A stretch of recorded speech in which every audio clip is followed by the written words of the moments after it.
HMG, the recognized symbol of excellence in sports entertainment.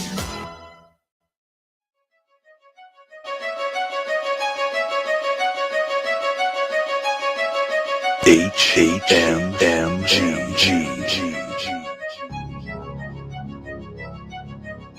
Hami Media Group. This is your next level wrestling review. And this is NXT.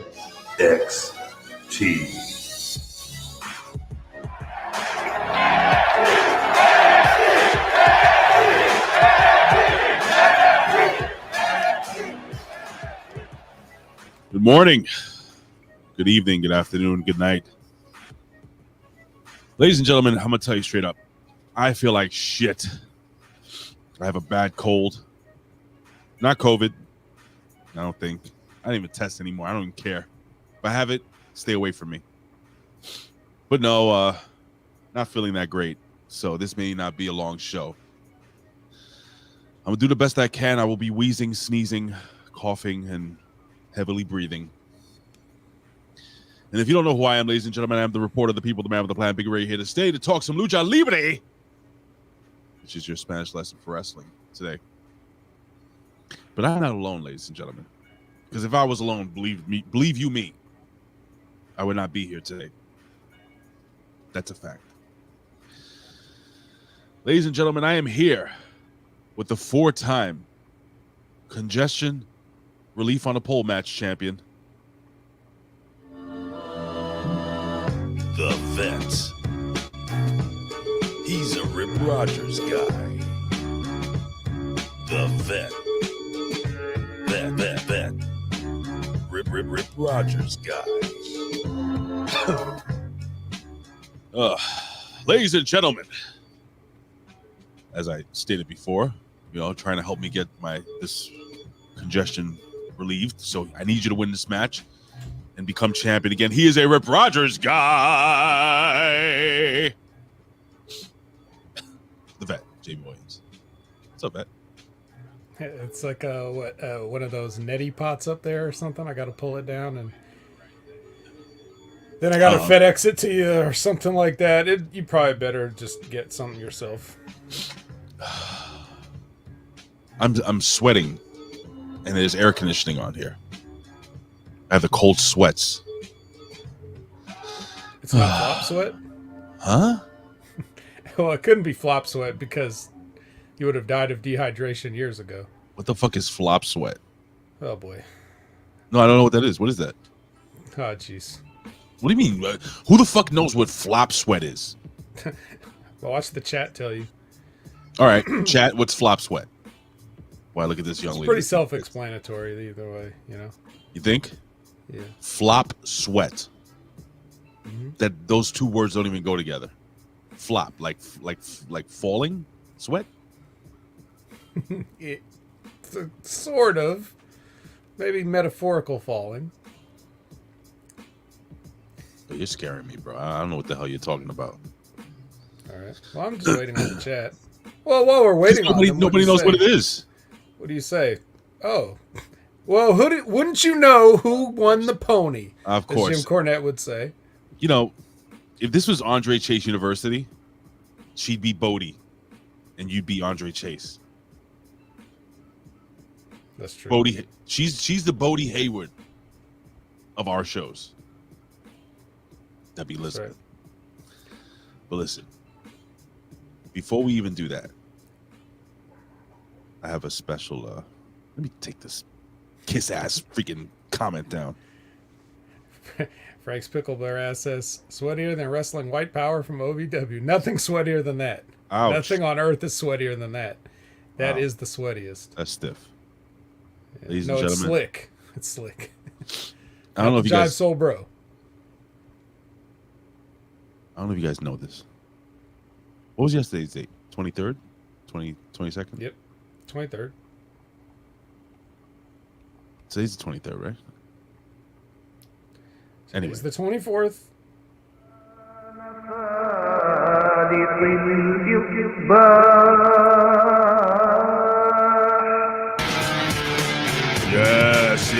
yes. On the 22nd of the year 2000. Wait. Of the year 1978. Wait. I don't know what year it was. The Ayatollah bin Hamid was born to crush infidels. I just want to give a shout out to bin Hamid. It was his birthday. Chopping wood, carrying water, high-fiving men with giant hands and calluses all over their fucking forearms, I guess. I don't know what woodsmen do, but Yallah, Yahamin, Yahamed. I tried. You had it right up till the end there. Oh, God damn it. I feel like shit. Fuck. Acknowledge the fucking crowd. All right. Well, a happy birthday to the great Ben Hameen. Yallah! Is the reason we're all here. Oh, God damn And it.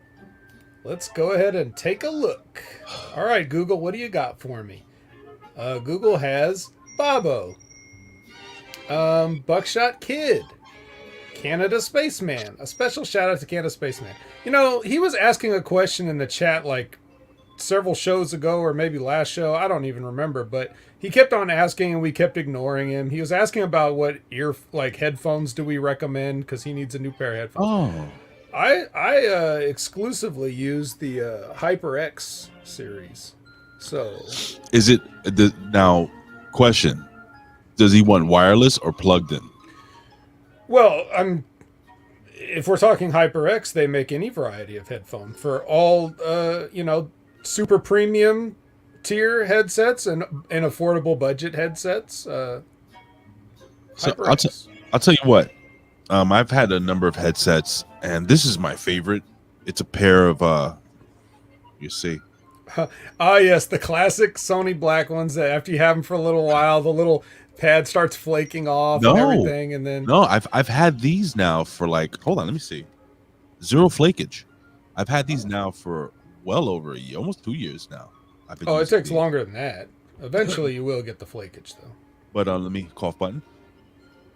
But they have a variety of these on Amazon as well, and they're not expensive. And the sound quality is really good on these things. So, but I would go with Vet. I mean, if I like smaller and lighter, and you could find these exact same ones on Amazon, they're like $15, I think $20. Those are good too. I mean, we've all had a pair of those Sonys.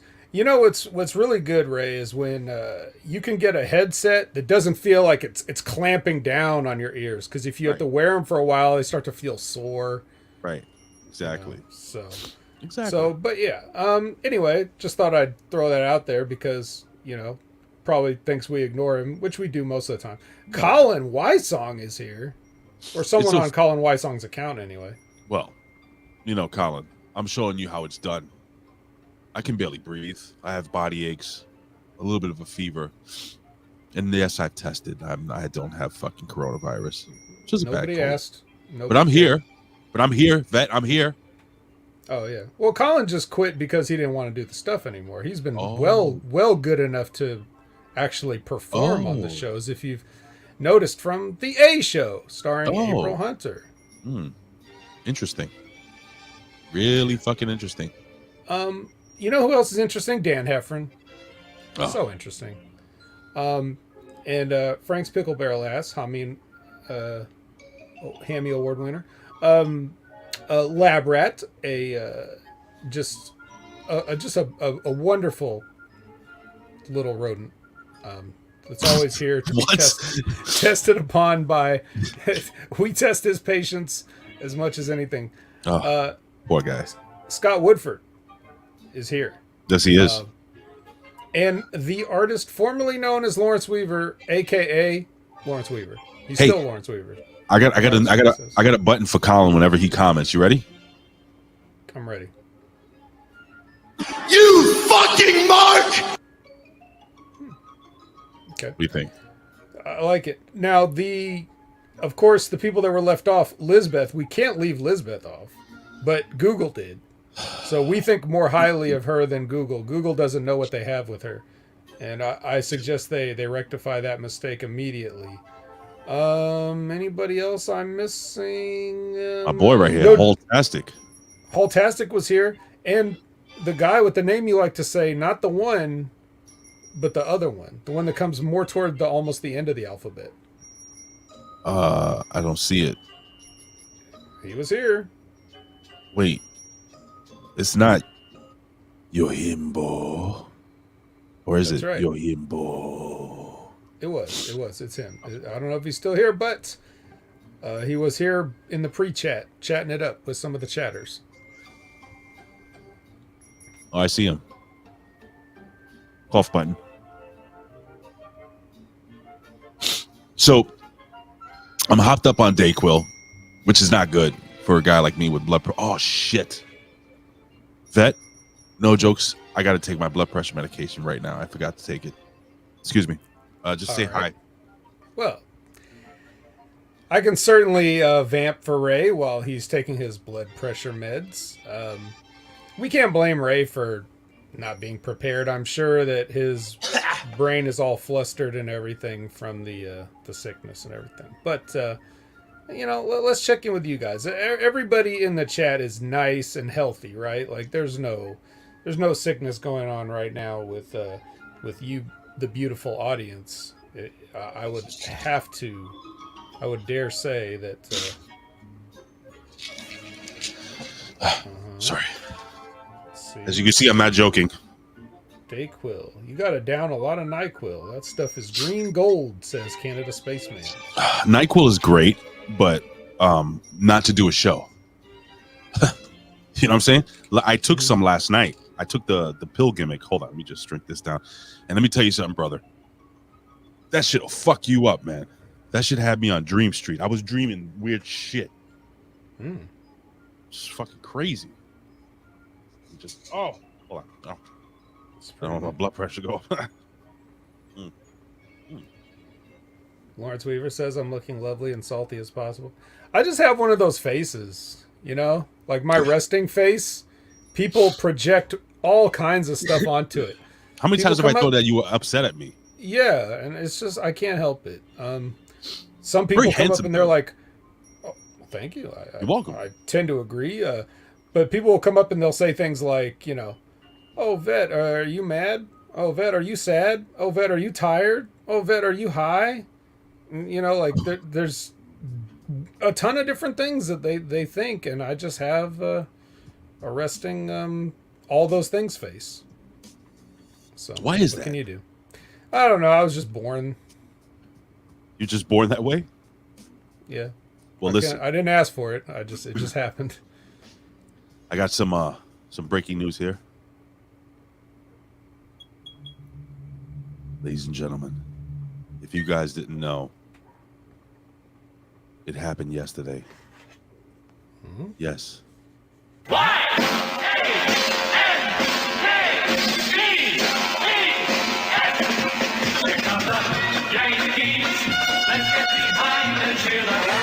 Ladies and gentlemen, the New York Yankees at 75%, with everybody hurt and no closer, demolished the New York Mets in back-to-back games, sweeping those pieces of shit out of this city. The New York Yankees, the best team in New York City, destroying the New York Mets. Yes. Oh, what a wonderful back-to-back. We had Aaron Judge hitting home runs everywhere.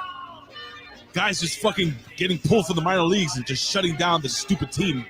Fucking Ogleby, with a fat fuck that plays for the Mets, fucking pulling a hamstring. The fat polar bear fucking dropping balls in the infield.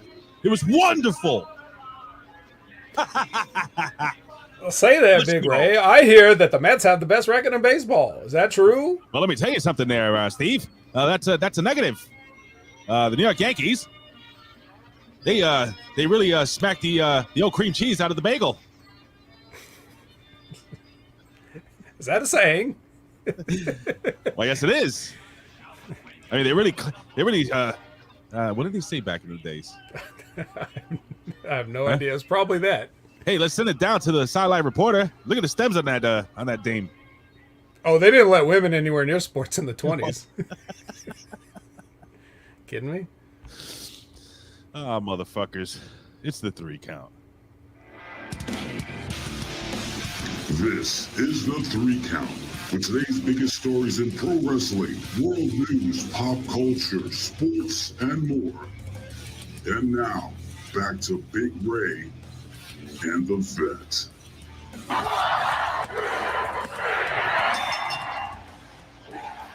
Oh my God, who the hell cares? All right. It is the 3 count where we talk about the latest pro wrestling news stories. It's a light news story day. But I want to ask you something, Vet. You follow the NWA. Mm-hmm. So what the hell is going on here with the whole Tyrus thing? They're saying that Billy Corgan's having some beef with a British snabish. What's his name? Nick Aldis. That Nick there's some Aldis, type of yeah. politics. So there was supposed to be NWA 74 that's coming up, right? And apparently Tyrus, the NWA television champion, is replacing Nick Aldis in the main event for the for the championship. So what's going on? Do you know what's happening behind the scenes? Is this a work? Like I just saw this news and I'm like, wait a second, why is this happening? Behind the scenes, I don't know what's happening. If I had to guess, I thought it was. I think they're trying to, drum up some interest. However, how do you do that? How do you Right. get people to care about your wrestling promotion that nobody's watching in 2022? What do you even do anymore? Like, Right. so I don't know if this is gonna do it. I don't know if this is it. Maybe they're just trying something different. Right. I'm about I think I'm about a week and a half behind on shows. Like I didn't watch the last whatever you call it, NWA Power or whatever. So I didn't see what they've done since then. But I think that the NWA 74 is this weekend, right? Yes, this weekend. Tyrus, he was on Fox on his, the show on Fox News, and he was putting over how the world is. I'm not going to play the clip, but just basically comparing real life to pro wrestling and how that correlated. And then he put over the fact that he's fighting for the NWA World Heavyweight Championship. Which, I'll be honest with you, if I'm Billy Corgan, that is a phenomenal person. Because right now Fox News is pulling in enormous numbers. They are crushing CNN. They're crushing MSNBC. Tyrus is one of the most likable characters, most likable characters on that show, and he does come on that show with that television championship. Have him come on with 2 belts. Have him come on with that prestigious NWA World Heavyweight. Do you know I had a ultra deluxe replica of the NWA Championship, and I gave it away. Oh, well, who was the lucky recipient of your NWA championship? I gave it away to my best man, Billy Ray Valentine, as a gift. Oh, really? Yeah. Well, I guess that means it's always just a visit away, right? It's not really that much of a giveaway, right? I gave him 2 belts. I gave him that one, and I gave him the my TNA, because I had 2 TNA championships, 2 world titles. So he has 1. Anywho. Oh, okay. So anyway, back to the story. So what do you think? Like, do you agree that would be a good move for Billy Corgan to put that belt on Tyrus right now? I guess. I don't really know. Again, like I said, I don't know what a good move is at this point. But Tyrus is one of the highlights of the show for me. He's still playing like a despicable heel character, but he's so good at it. He's so casual. So I really enjoy his approach to, playing that heel role. Sure. And I wouldn't mind seeing him as a champion. Anything's better than Trevor Murdoch. Really? You don't like Trevor Murdoch? If you're trying to get people to want to watch your show, I don't know that a big fat guy in a diaper that looks gross is really going to do anything for you. Nick Aldis makes sense. Tyrus, he covers a lot of that up. Sure does. So, I'm just not sure that's... And It seems like Trevor Murdoch's trying to do like a Harley Race thing, because he's fat like Harley Race. He's wearing the diaper like Harley Race, and he's now in his promos. He's starting to talk like Harley Race. He slows everything down, and he measures his words, and he talks like this, and he's kind of quiet and gruff, where he used to be a loud redneck before, but now he's doing Harley Race. And let me just tell you, I know Harley Race is your man. No disrespect to Harley Race. Who's man? Trevor's like his, it was like his mentor, and he has a lot of, all that, but you are no Harley Race, sir. You are not. Don't even try. Don't disrespect Harley Race by trying to act like Harley Race, please. Wow. Was he trained by Harley? That's what Frank Spiegel. I believe so. Certain. Yeah. Listen, guys, I can't hit this fucking cough button every 5 minutes. It's just gonna happen. So please bear with me this week. All right. Well, I'm just still trying to figure out, and I guess maybe we'll find out more next week regarding whether this is a work or some shit like that. I do agree with you. I think that maybe perhaps they're utilizing this off-air tension or whatever the fuck it may be, or the politicking or whatever, to bring attention. But hey, something that you would be interested in, what is it? The Chinese karate wrestling organization that you like.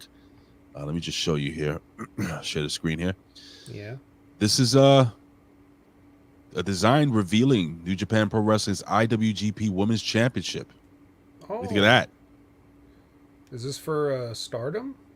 Apparently says we have a first look at the IWGP Women's Championship, and again, this is courtesy of Wrestling Observer Figure 4 online. Anyway, Tokyo Sports revealed today the design for the championship, which was announced earlier this summer. The design is based on the second IWGP Heavyweight Championship on Tuesday. So yeah, I guess October 2nd. Is that what it is? Royal Quest 2? Oh, yeah. It says the tournament will begin the night of Royal Quest 2. So this is the belt right here, Vet. How do you like this thing? It's pretty nice for a ladies championship. Right. Look, you got the let me see. Can I make it bigger? No, you can't. So you got These look like little sheriff badges. Yeah, you got little sheriff badges on the side.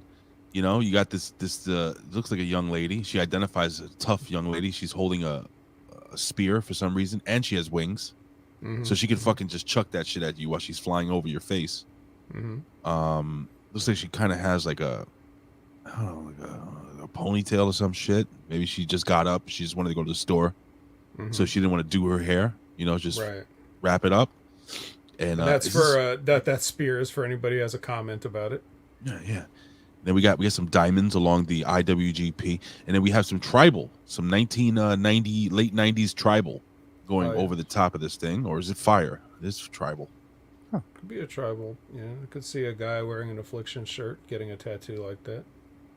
So Vet, I mean, my genuine thought process on this is oh my God, who the hell cares? But seriously, is it like a big deal? This title? I don't know. Well, I guess it's just sort of the integration. Stardom and New Japan Pro Wrestling are both now owned by the same company. So while they keep them separate, like they don't have women wrestling on New Japan shows. Right. They have their own divisions and promotions and stuff like that, like Stardom is. Once Stardom was bought, now that I guess they fall under the IWGP, the International Wrestling Grand Prix, is the kayfabe governing body for the titles in New Japan. So I guess this is kind of like their way of putting their stamp on Stardom. Like, oh, we're using the kayfabe governing body in Stardom too. So, because I'm sure Stardom already had a main championship of some sort. You'd have to ask Jargo more about that. As much as I love Chinese karate wrestling from Korea, with ladies, I have no time to fit in more wrestling with what I'm already doing. So interesting. For some reason I can't load any of these pages. I'm not breaking up or anything, am I? Not right now, no. That's weird. Maybe because I have like 86,000 devices connected to my one Wi-Fi. You think that's a problem? Could be. Let me see. Let me try to refresh this gimmick It's here. If not, that's going to be the news for today because I I have. Oh wait, actually, I'm still stupid. Oh, I have to use my phone. So apparently, let me see what it says here. Okay, so WWE making a big change to the WWE to the draft. Draft. It says it was originally believed that WWE that in 2022 the draft would take place after Clash of the Castle early September, but word now is, what is this fucking pop up from hell? Word now is that the plans have been changed, and the draft may be pushed back several months. A report to our good friend Sean Rossap over at FightfulSelect.com states that it may be happening. Let me see. It may be happening in September.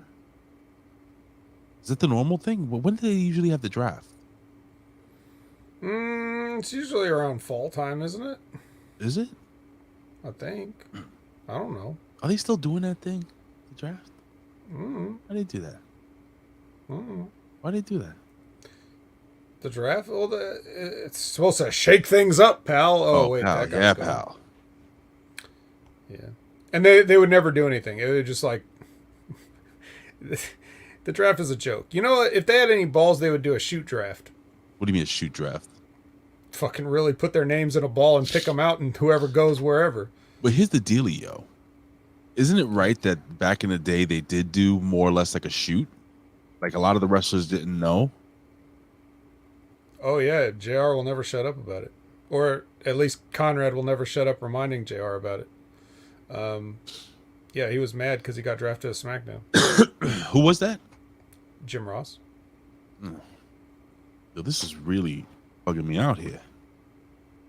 You know, any internet channel chat pages. Oh boy. What is going on? Um, Or maybe Aiden is stealing my Wi-Fi over there. yeah, Oh, by the way, this is a horrible show. By the way, it's dying just like you are. If you could, liven this up with another news story. Oh wait, you can't get anymore. Do you want me to pull up, fucking Wrestle Inc? I guess, but there's nothing really like fucking wrestling really going on today. I think All we right, could do you just want to jump talk into about anything else in the world? Not really. I don't. What else is going on in the world? What video Well, games? you've been complaining about your mayor again. Is there anything you want to get off your chest? Well, he's a fucking dick. Yeah. Let me tell you something. No, here's the deal with this mayor of New York City. So this guy was used to be a cop, a beat cop or whatever the fuck. Long story short, what he did was he put himself in a position just to get off the streets as quick as possible, and he did paperwork. Like he was a desk jockey, as we would call him. Right. And then he worked his way behind the scenes, with politics and shit like that. And then he became, like a high-ranking officer, and then whatever the fuck, retired. And then he got into politics, and then now he's the mayor of New York City because he said he was going to clean up the streets, right? Bro, we got people. Like, if you follow me on TikTok, I put up this video of these people that live in these projects, and they are being overrun by teenagers. Like the teenagers, it's like an older folks project facility type place. And these young teenagers are running into their buildings and smoking, doing drugs and hanging out and drinking and playing music and stuff. They don't even live there. And then these older people are getting beaten, like literally beaten up, robbed. And the mayor is standing out there in the middle of the street. You know those outdoor fucking gimmicks where you sit down, the sheds, where you have outdoor dining. He's out there in a photo op with a tight little fucking polo and a little vest on. He's fucking swinging his little dick hammer, knocking down abandoned. He's doing stupid shit like that. He's at clubs. He's at galas and balls and shit like that. Bro, we got people fucking dying here in New York City. Legit dying. Crazy people on the fucking trains. People getting stabbed. I've been at work. I've been at my job for 4 years. At this job, doorman for 11. This place 4 years. I've never been late to work. Never late. I'm just not that guy. I'm always there at least 30 minutes early before work. Now, I got to work an hour late. You know why, Vet? Because somebody was pushed in front of the fucking tracks of a train ahead of me. This is happening every day. And this fucking piece of shit goofball is just fucking knocking down fucking sheds. Oh, because we have a rat problem. Fucking dude, it's New York City. We've always had a goddamn rat problem. It's not going to go away because you knock down the sheds, these abandoned sheds that, by the way, they put up. Ridiculous. Do they They said I was glitching out. Did you see any of it? I heard everything you said. Did you do the people still at least have a nice safe place to smoke their crack? The dickhead before him, the tall goofball, like I like to call him. Everyone's a goofball, yes. This guy, what a joke. I thought he was the worst mayor of New York City. But no. This guy takes the fucking cake. But I gotta back out of here. Maybe if I back off and come back in, it'll get better. So just... I don't hear any problems, but if they're saying... No, it's not only that. It's also the fact that I can't see anything.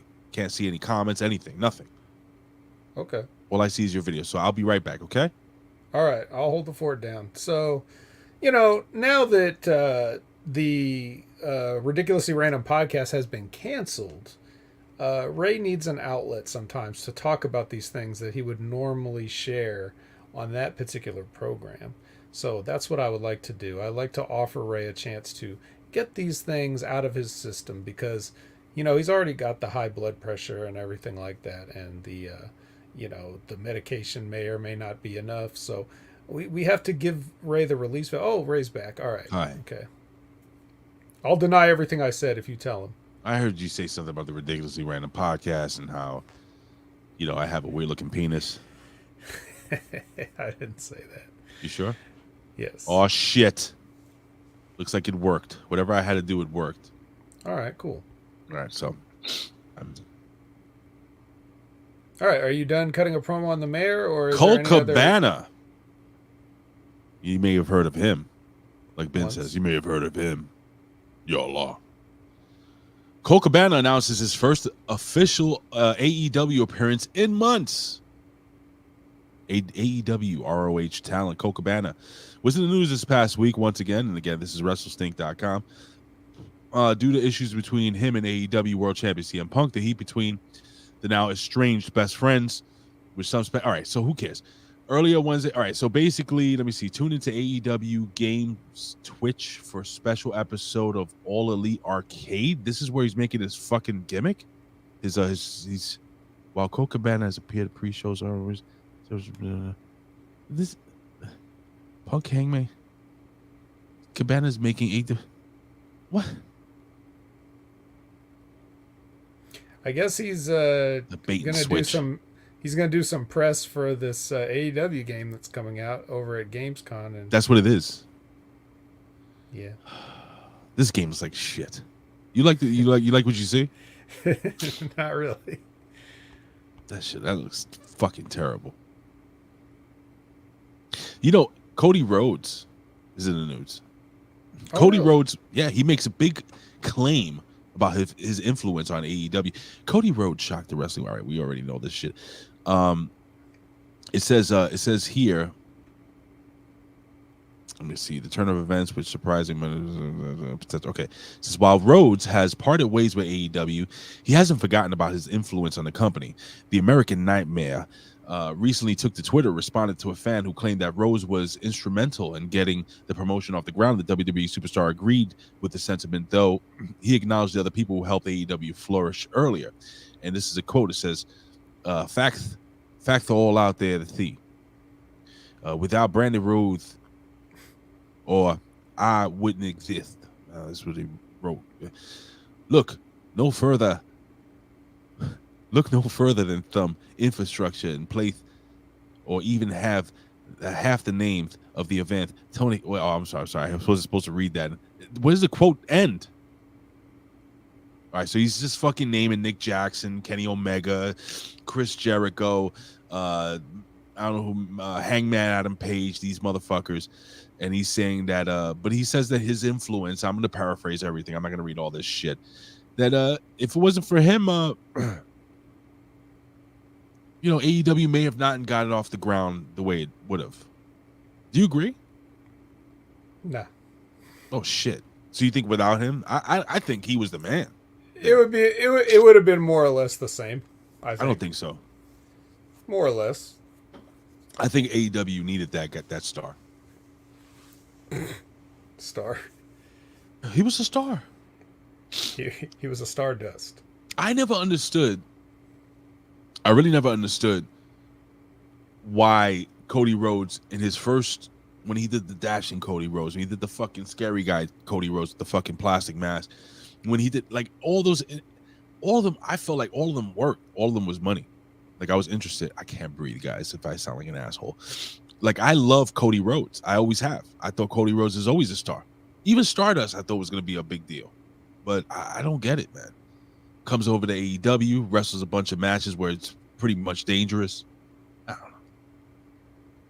I think it was a big deal for him to be there, man. I don't know if it would have gotten off the ground the way it did. You know, some people are putting up this shit, Vet. And I know wrestling is fake. And Ben made a good comment the other day when he was talking to Timmy Baltimore and Rick Vickery, who only spoke about 2% of the show. Because Timmy and Ben were just going off. It was a great Monday locker room. If you guys didn't check it out, head over to channelattitude.com. Please, that's one of the better locker rooms because we don't hear anything from Richard Bronson Vickery at all. He's just sitting there. You can hear him like just breathing every once in a while. Be like, oh, hey, you're right, guys. And then that would be it. But it was just Ben in Baltimore. That's going to be the show. B&B. B&B with a little bit of R to the B to the V. Anyway. They were saying that the only reason that most of these, the only reason you're ever a champion in wrestling is because you allowed somebody to lay on top of you for 3 seconds. Mm-hmm. What do you think about that? That's true. With that being said, man, what was my point? Well, you were trying to tie this into Cody Rhodes being a big deal.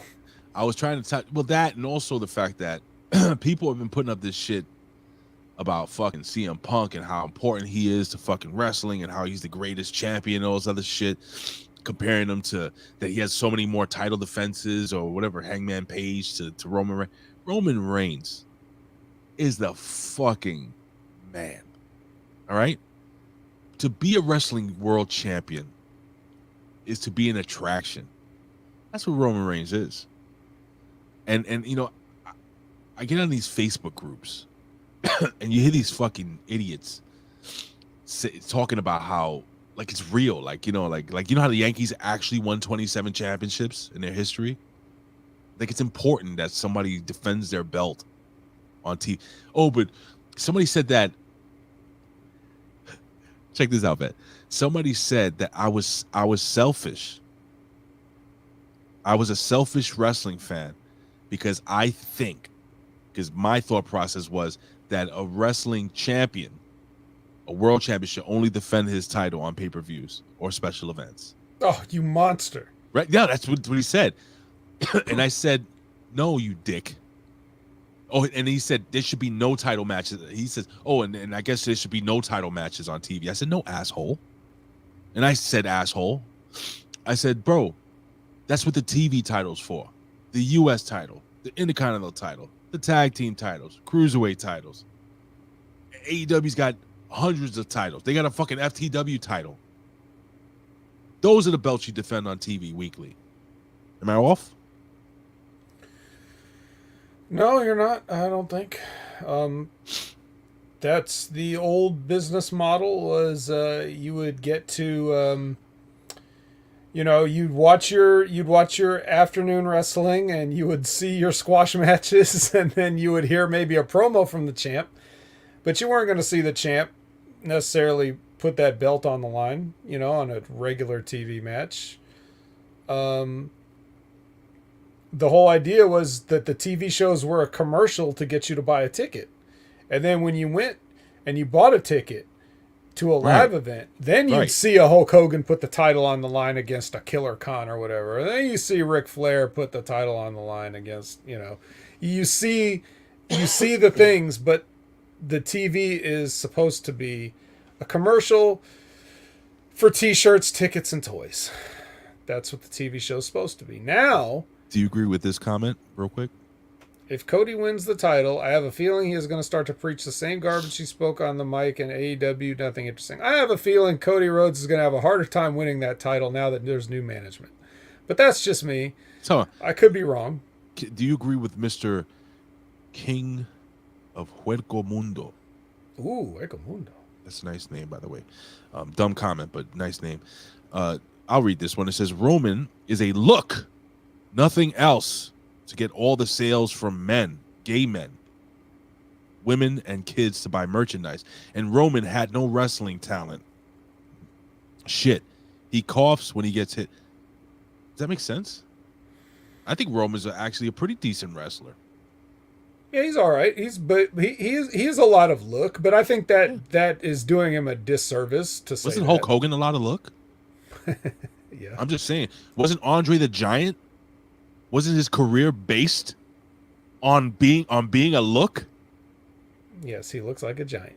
No, but I'm saying like people don't understand what I'm trying to say. Andre the Giant Well, was a shit wrestler for 90% of his career. He was a punch, a choke, a body slam, an elbow drop, and an occasional leg drop and a big boot. That was Andre the Giant. And he is looked upon as the greatest icon in professional wrestling history. You fucking mark! This is what wrestling is. You think Bruno Sammartino? Oh God. People. God, go watch a Bruno Sammartino match if you've never seen one. Like, I don't Jesus understand. Christ. Like that is this comment is ridiculous. He's just a look. But you know, goddamn right, he's a look. But you know, Ray, a lot of things are predicated on. You said it earlier. You know, wrestling's fake. Belts are fake. All this stuff is fake. You let people lay on top of them. But that comes from a time when we were trying to convince people that it wasn't. So Right. the attitude Good at one time was, you know, people half-ass believed in Hulk Hogan. They half-ass believed in those guys. That, yeah, it was. That's what we were told. Do you honestly think that a guy like Hulk Hogan could get over if he had to start now? Like, people would be like, what the fuck? What is this guy yelling at me all the time? Like, why is he so round and dark? Like, why is he yelling at me? Yeah. Brother. Yeah, it fit a certain period of time, but it may not be the same now. He might still get over, but I don't know if it would be the same as the mania, the literal mania that it was, you know, being in the 80s, and with the mix of people wanting to believe and looking at professional wrestling completely differently. Not only do we all now know it's fake, they don't stop beating us over the head with it constantly. Over the top. So, you know, it's hard for a guy like Roman Reigns, even if he was just a look, it's hard for him to get the same traction in a mainstream way. Right. And that's why I think it's funny when people say, you know, oh, if you go and you know, yell out somebody's name in a mall or something, like, is that going to get people to turn around? Like, I don't think if you yell out Roman Reigns' name in a mall, I don't think they're going to turn around for him either. You know what I mean? It's true. Just different now. And I certainly don't think that to bring it back to Cody Rhodes, yes, sir. You know, I think he's coasting on his parentage. And if you want to look at just the original question of, do I think Cody Rhodes is instrumental in getting AEW off the ground? Sure, he did a lot of work in it. I'm not going to take that away from him. But I also think that without him, if Tony Khan and all those other guys still wanted to launch a wrestling company, they would have launched it. And I don't know how much Cody Rhodes significantly contributed to that, especially considering his gradual decline in popularity from the launch of AEW to when they eventually booted him out the door. Yeah, good points. But look, man, when it comes to, I mean, let's be real. I always said that if I came in and said, if I was in the wall, I was like, oh my God, Kenny Omega's here. Nobody's going to fucking look around. Same thing with Roman Reigns. I think Roman Reigns more so because a lot of people know him as the Rock's cousin. But if I ran into a mall and said, "Holy shit, it's John Cena," Right. He may be the last mall guy. and he wasn't the greatest in-ring wrestler, right? No. But John Cena had a look, didn't he?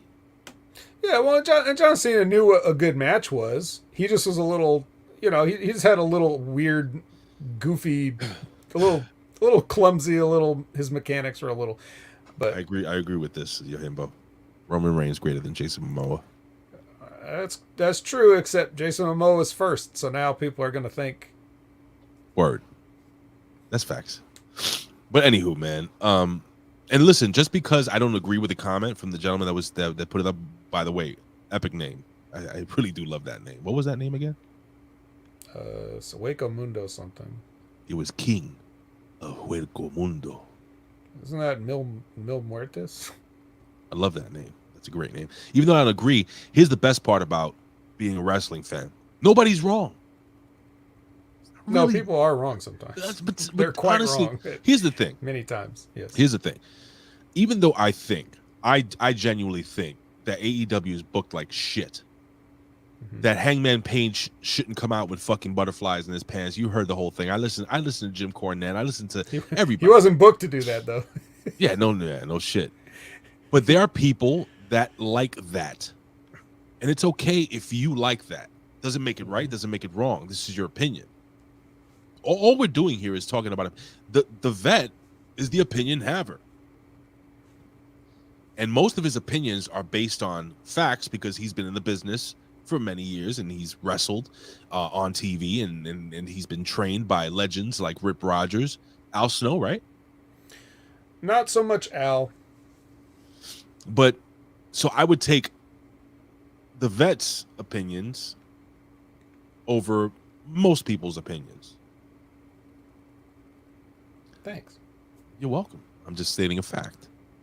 And the fact is, it's time for NXT 2.0. Toxic.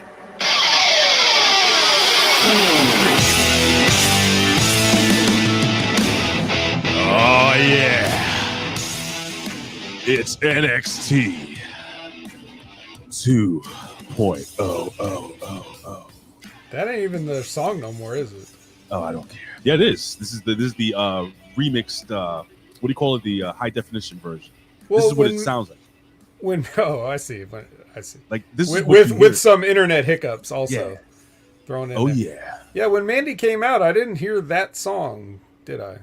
Doesn't It was matter. like a new song. It's fucking sexy. All right. And I got to tell you something, Vet. I'm going to tell you this week's show. And I was dying to hear from you about this. This was formatted a lot different than what we've been seeing for the last year or so. What am I talking about? I'll just come off the top. Remember, Vet, how there would be an entrance, and in the middle of the entrance there would be an interview, or a segment, or a cutoff. Mm-hmm. We got that. We didn't get that this week. Right. It was entrance, match, segment, match, segment, introduction to new talent, match.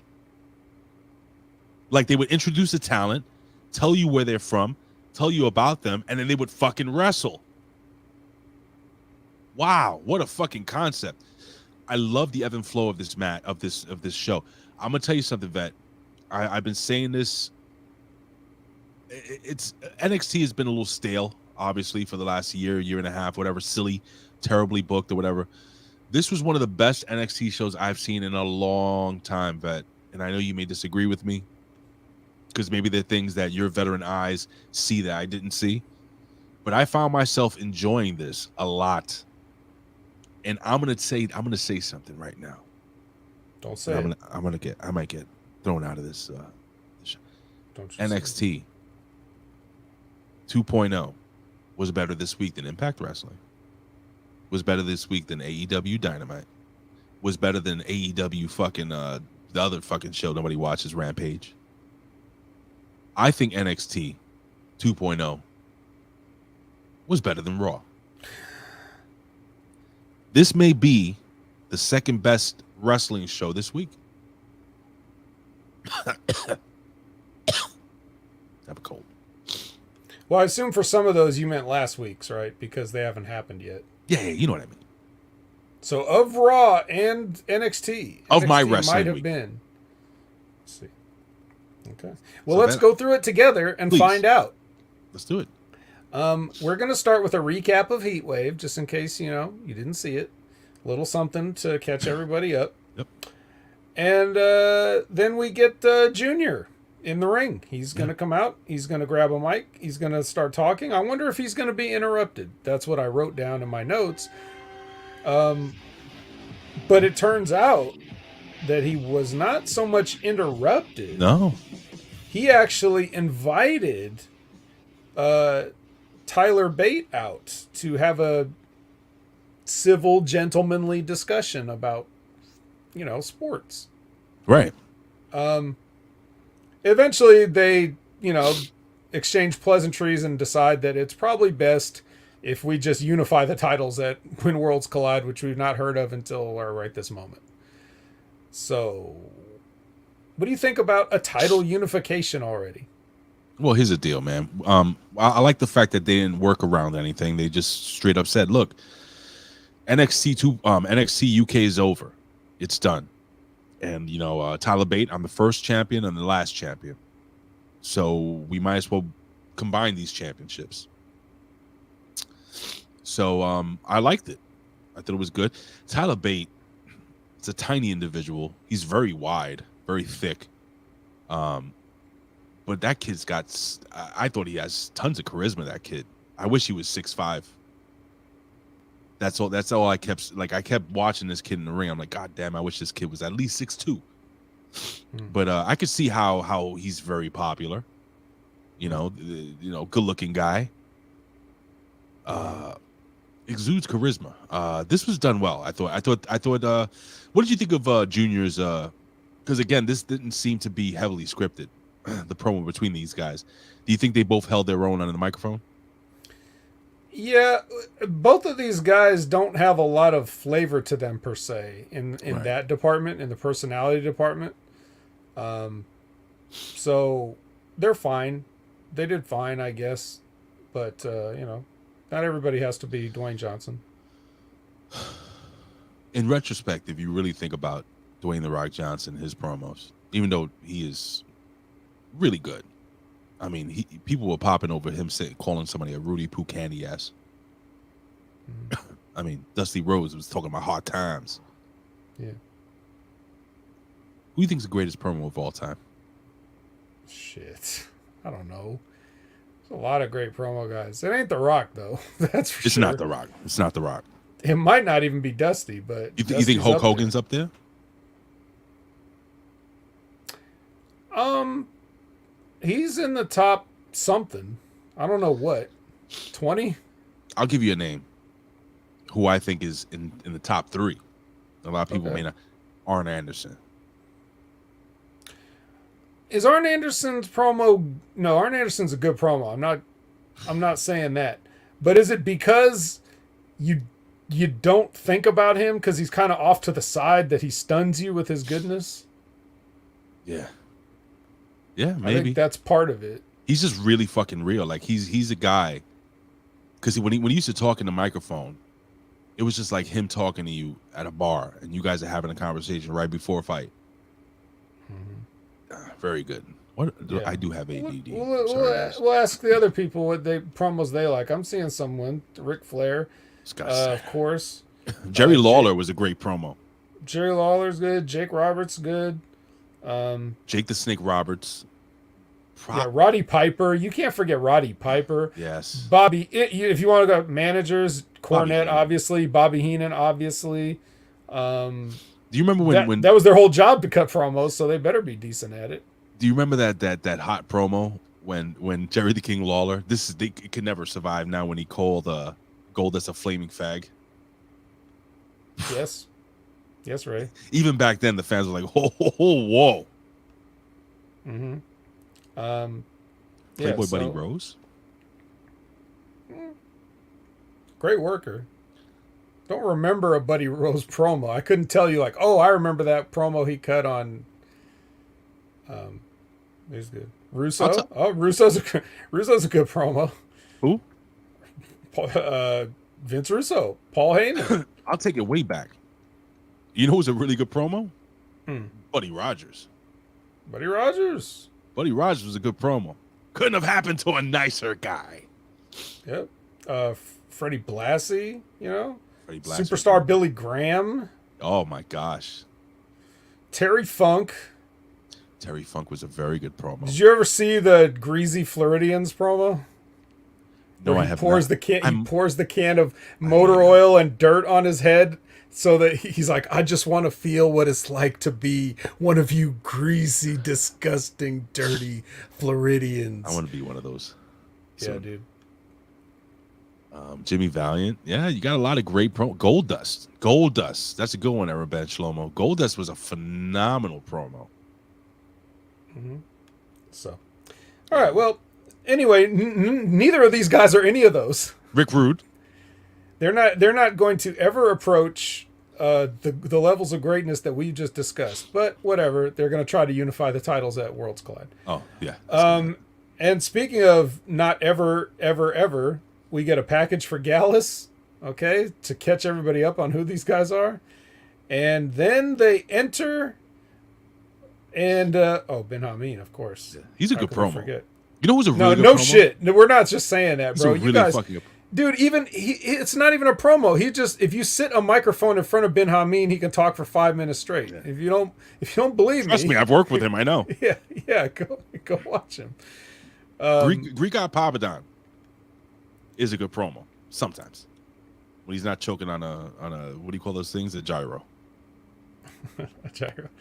All right. Anyway, but we're not talking about great promos anymore. We're talking about Gallus. Okay. Yes, Gallus. Those bums. They're not gonna. I see what you meant when you talked about them last week, bro. Even their theme song is fucking boring. Like, did you fall asleep while they were coming out to the ring? Because those guys. I just woke up to watch this and I almost fell asleep again. They're sloppy. They're sloppy wrestlers. All right, well, we're not even there yet. We're just talking about them walking to the ring and boring the shit out of everybody. They were sloppy walking to the ring. They wandered into a fan. It was crazy. All right. But backstage, wandered into a fan. But backstage, the country duo is trying to pull Fallon Henley away from Lash. They're like arguing in the back and they're yelling at each other. And there's like, just forget about her. Let's go. Pushing Fallon around like, just Josh Briggs just shoving Fallon. How do you feel about Josh Briggs shoving your girl Fallon? I didn't like that. But I tell you what, I wish I was Josh Briggs right there. How do you not find her attractive? She's so fucking hot. It's just basic to Oh, she ain't basic, brother. Now she had a little curl in her hair. I bet she smells like strawberries and cream. She probably smells like hay and Josh Briggs' sweat. Smells like. But anyway. So we do come back, to your point earlier, we come back from the break right into the country trio making their entrance. Okay. This is a match for the UK tag team titles, as we were promised last week. Championship match here. Yeah, so man. We're starting it off hot. What'd you think of Jensen's little shorts with his cowboy boots? Oh my god, dude, that was so fucking hick country shit. I was like, you remember the movie Striptease? Absolutely. Where Burt Reynolds he gets all oiled up. Yes. With the boots on. Bro, I became a man watching that movie. You were already like 29 when that Whatever. came out. Not because of Burt Reynolds either. She was smoking hot in that movie. Okay. Yeah, but what about Jensen though? Do the shorts work for him? Oh, absolutely, bro. It works for his fucking character, man. I think they should be a little longer. Do you think John Cena's going to come back and be like, "Hey, that's cutting it kind of close here"? My gimmick, kid. It worked, man. I was like, oh, it stood out. It stood out. Leave it that way. Thought maybe you should have wore like a dirty tank top or something like that with it, but the cowboy boots, the shorts. If you know, I'm sure you know some people that from the South and shit like that. They work in their fucking backyards and they chop wood and shit, and they're wearing like jean shorts, no shirt, and fucking cowboy boots. I've seen it. I don't know anybody from the South. Well, And I would in the certainly North. never watch what they do in their backyards. Imagine Bin Hameen dressed in that. With the I head immediately gimmick. regret my decision to imagine that. With the head gimmick. Oh, He's got to have the head gimmick on. well, yeah, to protect from the hot, hot sun. Yes. My note on this match, and you can talk about the actual body of the match if you care to. Look, Yo Jimbo, we're done with promos. All right, you had James your Mitchell chance is and you awesome. blew it. He is You awesome. blew it. All right, Liz, what movie? Okay, moving on. My one comment here is Josh Briggs can sure come back, can't he? Like when he got that hot tag, he came in and fucked everybody up. And that's what an exciting comeback looks like, guys. Guys that get tagged into a tag team match and it's time for you to come back and whoop somebody's ass. Watch Josh Briggs. Yes. He's in there. There's a rhythm to what he's doing. It's not just that he just wildly does stuff. He like there's a certain like build and a rhythm to what he does when he bumps the guys around. And Brooks Jensen did get like these. No, remember when I said that these guys Gallus are sloppy? Mhm. They're sloppy. They hurt. I think they cracked Brooks Jensen like 2 minutes into the match with a fucking wasn't his forearm right mouth across his bleeding and mouth. shit? Yeah, man. Mhm. So fucking unsafe. I have a note on the finish of this match. Okay, go ahead. First and foremost, you got Brooks Jensen, everybody outside. So the girls are fighting, right? So you got what's her name, Lash Legend coming out to attack the Fallon Henley, right? Yeah, I Okay. know where you're going with this already. Well, it's made no sense at all. So you got Pretty Deadly coming out, and they fucking attack Brooks and Jensen outside. They physically attacked them, In full view of the referee who's just standing there watching it. and he's counting as they're doing it, right? He's counting. So they fight their way to the back. It's a disqualification, by the way, ladies and gentlemen, by all wrestling accounts, any company, anywhere. It's a disqualification. Disqualification. But no, the referee counts the 10. And then the other guys come in. They get attacked by Diamond Mine comes in. So Gallus wins by countout, which they actually should have lost by disqualification. Mhm. What I would have done differently is just simple. No contest. Have everybody hit the ring at the same time. Referee throws out the match. There's no winners. Nobody gets buried. Everybody comes out looking strong. But I will say this. There was a ton of energy during this segment. Like you said, the comeback. God damn. Josh Briggs fucking just burned the house down with that fucking comeback. But with that being said, that was dumb. That was dumb. But I still enjoyed it. I don't get it. I'm confused. I'm confusing myself. I enjoyed it because of the energy, because of the passion of this segment. But it was wrong.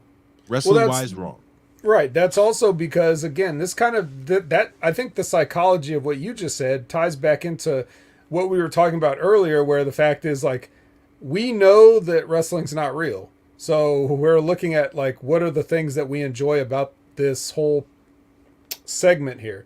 Whereas back in the day, the only thing the fans cared about was who won and who lost. So they would have been fucking pissed if they would have had decades and decades of being told if you attack a wrestler, you lose by DQ, and then to just see this like the referee just staring at two guys beating up the other team like 8, 9, 10, sorry guys, you're out. Like, I'm sorry.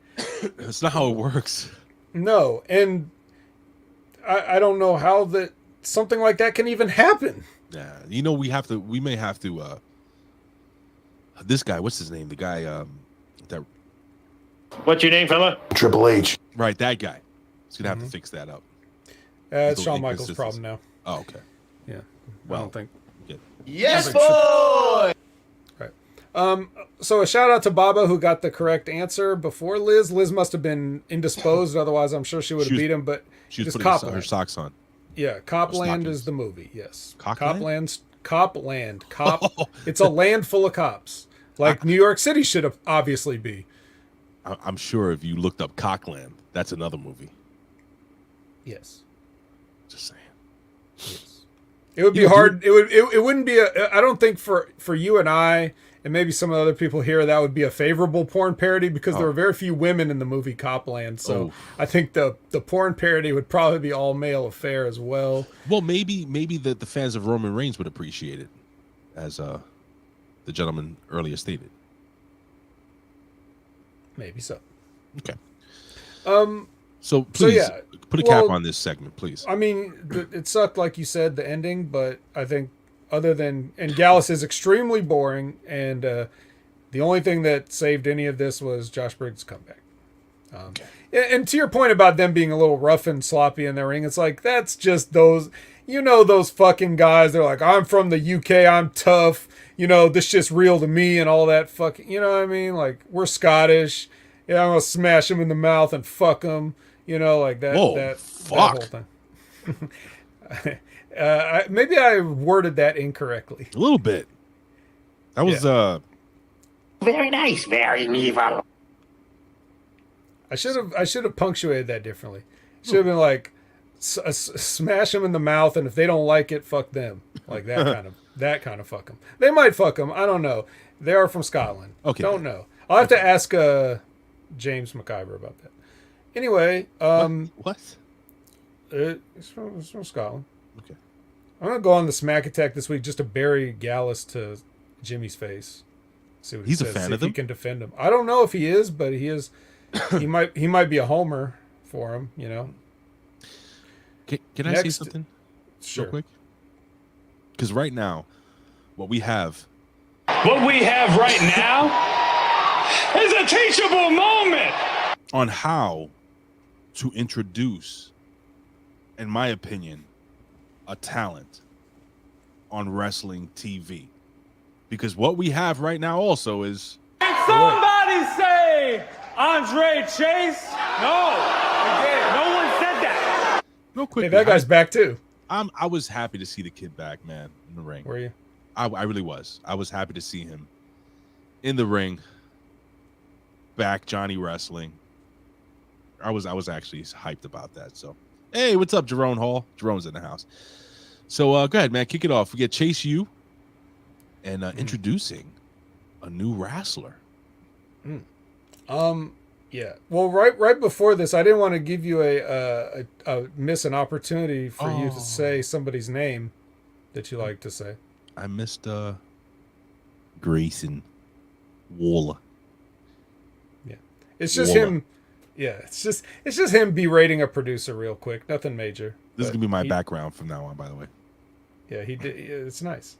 He did do it, so we got to talk about it. All right. So Chase U has a guest lecturer, which, if I caught his name correctly, I believe his name is Charlie Dempsey, and I think I said no. Somebody's no. Somebody's in the chat saying it's Regal's kid. Who are these referring to? He's not talking about Charlie Dempsey. Yeah, that's Regal's kid. That's Regal's kid? That's Regal's kid. Charlie Interesting, Dempsey. because I was just thinking they found a new, larger Pete Dunne, but big kid. This is Regal's kid. That's Regal's kid. And I love the way they brought him in. Why don't you tell us about it? So, as a guest lecturer, during their trip to England or whatever, when Chase U went on that trip that they're already back from weeks ago, they did some they did a little guest lecture here where Andre Chase wanted the students to learn a little catch. So they have Charlie Dempsey here. Yep, and he gets to roll around with some of these people, but this looks awfully like, God, it reminds me of, like, I've seen this before. It's almost like they did this exact same thing with Timothy Thatcher. Yeah, nobody knows about that. Okay, nobody knows about that. All right, so this is a brand new thing that NXT 2.0 has invented, where they have this guy get a little too rough with the students. Just a little bit too tight on some of those holds, or maybe even a little illegal. Like, he grabbed a kid's nose. Loved it. Yeah. All right. And I don't think Andre Chase. This is not what he bargained for when he brought this guy in to do a guest lecture. So there's a little heat there. Ray, what would you like to say about this? I just fucking loved it. I loved it. Because you got this kid coming in, and then he looks like I thought he looked like $1 million first and foremost. So he's grabbing the rookie student, twisting him into a knot, and then he goes, all right, bring in Bodie. Bodie's more advanced, and he just tore him up just as quick, choked him out pretty much, and then he caps off saying that you guys are too soft. And if you don't know, look up Google. He says don't look up. He says Google Billy Robinson. Who's Billy Robinson, vet? Billy Robinson is one of the premier pioneers of catch. Yes. And his world travels have kind of spread some of these things Shooter. all over the place. U.S., Japan. A hooker. Mm-hmm. Not the kind of hooker that Lab Rat likes. No, the other kind. Yeah. The Luthez kind. The Carl Gotch kind. Right. Or Frank's Pickleball ass. No, he likes the other kind. Yeah. I love this segment, dude. I thought this was fantastic. And yes, it's been done before. It's been done before, but I thought this was done very well. I'm absolutely looking forward to seeing this kid in the ring. I love this style of wrestling, by the way. The shooter style, the British wrestling, the European uppercuts, all that shit. The chain wrestling. I thought some of the I'll be honest, in this little scene here, I thought some of his the actual takedown parts seemed like a little whack. Like it wasn't real.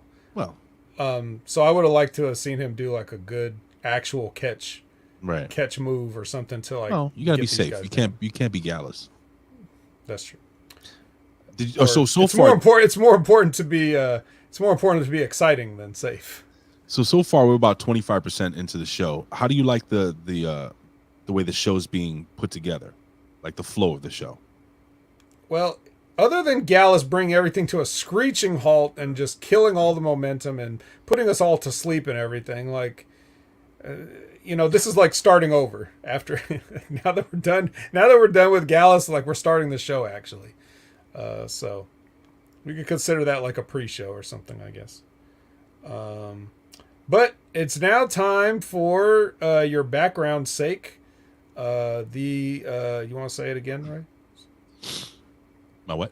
My background's sake? Oh, yes. Ladies and gentlemen, I'm going to introduce to you the best segment, in my opinion, one of the best talking segments I've seen in quite some time. It is my main man, Grayson Waller. Quick, Grayson Waller. It's the Grayson Waller effect. Oh, yeah. Just saying. This was such a good segment, dude.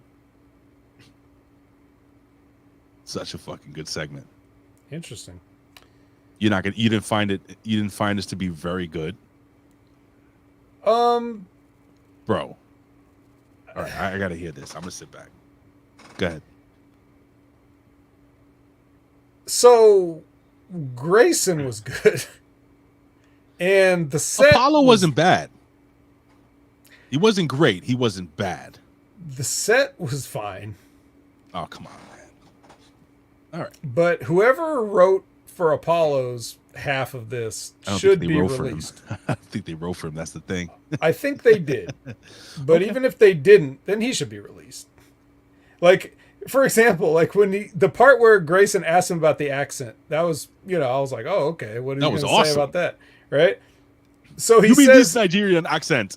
Yeah. He says his explanation was he got too caught up in his past and lost sight of the future, which is why he's back in NXT. What?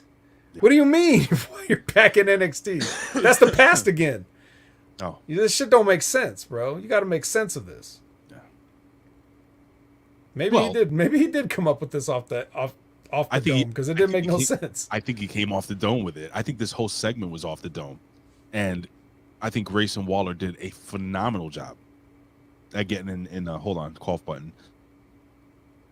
Getting in Apollo Cruz's face and saying some really fucking fun shit. Again, bringing up the Nigerian accent was fucking spot on. Bringing up the fact that, so you can look into the future, right? Huh? You can look in the future. you know, you can see what's happening in the future, and he's calling him out on the visions and all this other shit. And then Apollo's like, it doesn't work that way, bro. I don't know, man. Well, now we know, which I didn't put it together at the time, but now we know why when he saw that vision of Diamond Mine, why there was green light all over the place. Oh yes, that makes sense. Now it makes sense to me.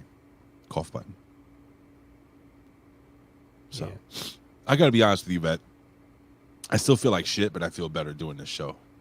I have more energy. Yes, I am a revitalizing influence. Thank you for being a friend. Travel down the road and back again. Your heart Yeah. is true, So your friend anyway, and confidant. What? yeah. Go. Well, look, if Apollo Crews throws a party, I ain't coming if he's gonna do promos like this. Let's put it that way. I can't with this, and I want to like him, but I never have, and I just don't think I ever will. But I want to. I feel guilty not liking him. He smiles, and you're just like, oh, and then his matches and his promos. I just. What about when he was like, you know, that your dad was a champ, couldn't cut it on Mondays, couldn't cut it on Thursdays, so he had to come back to Tuesdays. That was Grayson Waller. And I thought Apollo Crews' comeback was not bad. That's what makes me think it was written because of shit like that. I don't know, that bro. sounds I written. really, I don't. You would know more than me, bro. I kind of disagree with that. I think these guys were shooting, bro. I don't know. No, because let's put it this way: if they were shooting, it was horrible, and don't ever do it again.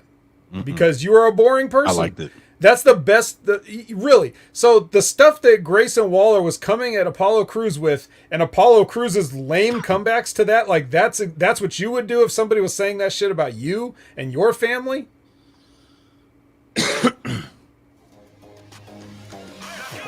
Yeah, Grayson Waller. It's a good fucking theme song too. Sorry. The set looked great, by the way. Yeah, they had potted plants and everything. They had potted plants. It was a legit desk. It wasn't like a fold-out table with a blanket over it. Like the meeting of Santos and Tony D'Angelo in the park. I have a question. All right. Do you think any of those plants were akin or related to Mitch? Mitch Yes. being John Moxley's plant. Just saying. All right, what do we got next? I'm dying slow here. Well, Gallus and Pretty Deadly have some words backstage. Yeah. So, you know, they've already got the right idea. If you're going to have Gallus on the screen, you're going to have to pair them with the most flamboyantly opposite possible. I love when they do Yeah. that. Ooh, we're so scared of you.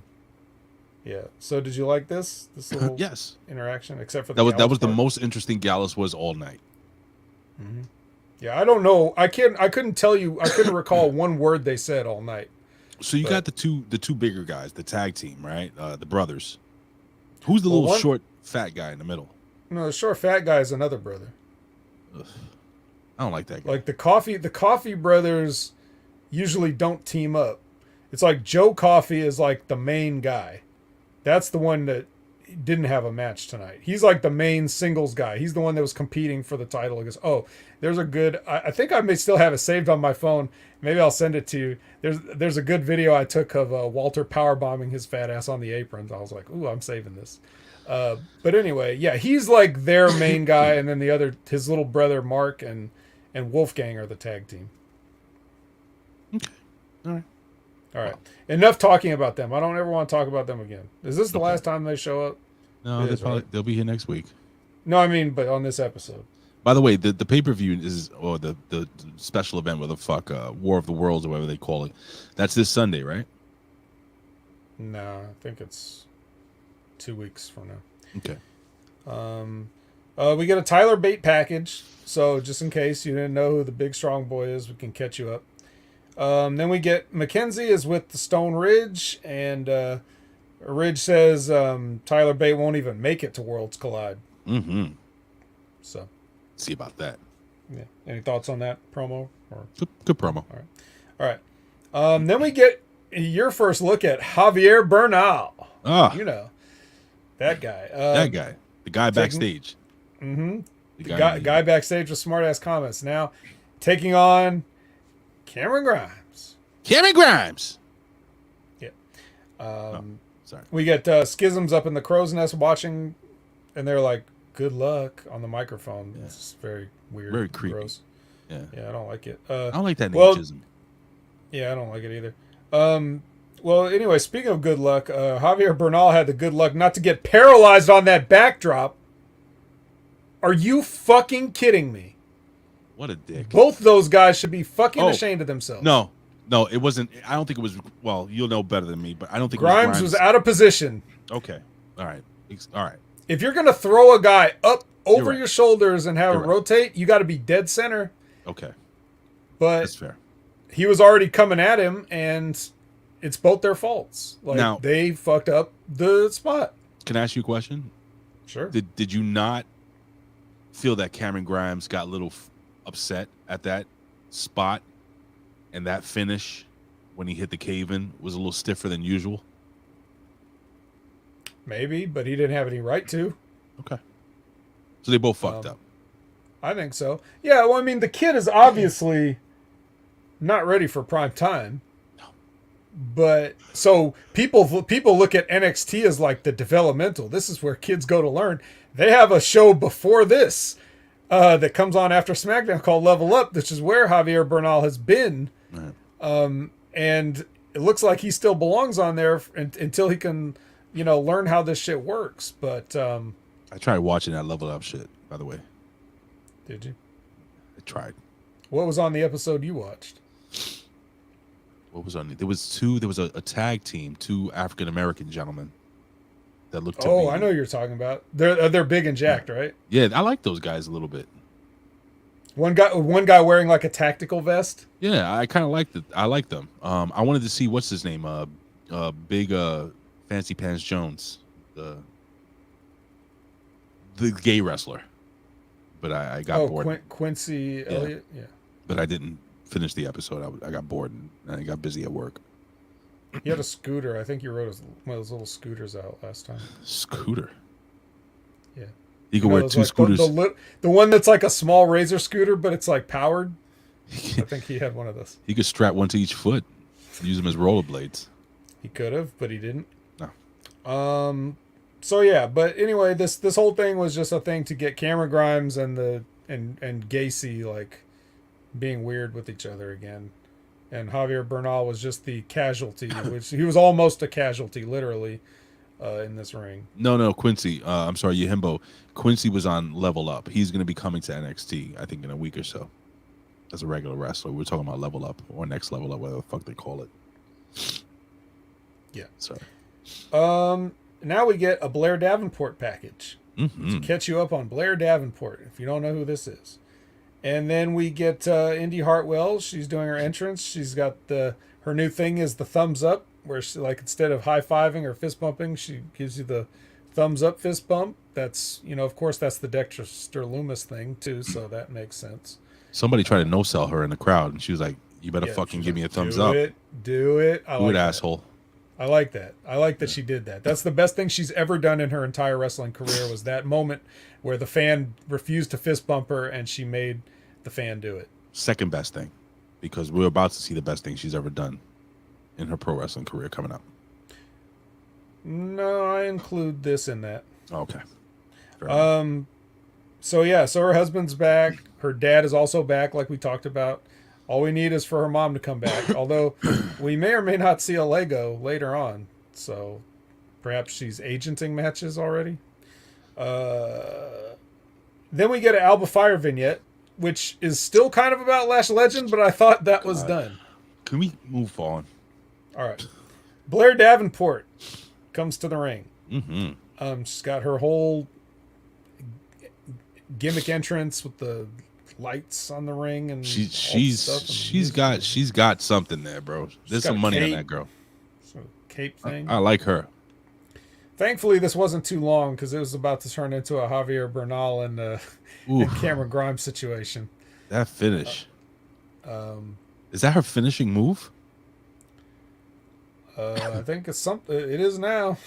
My God, what the fuck? She almost killed Indy Hartwell with that thing.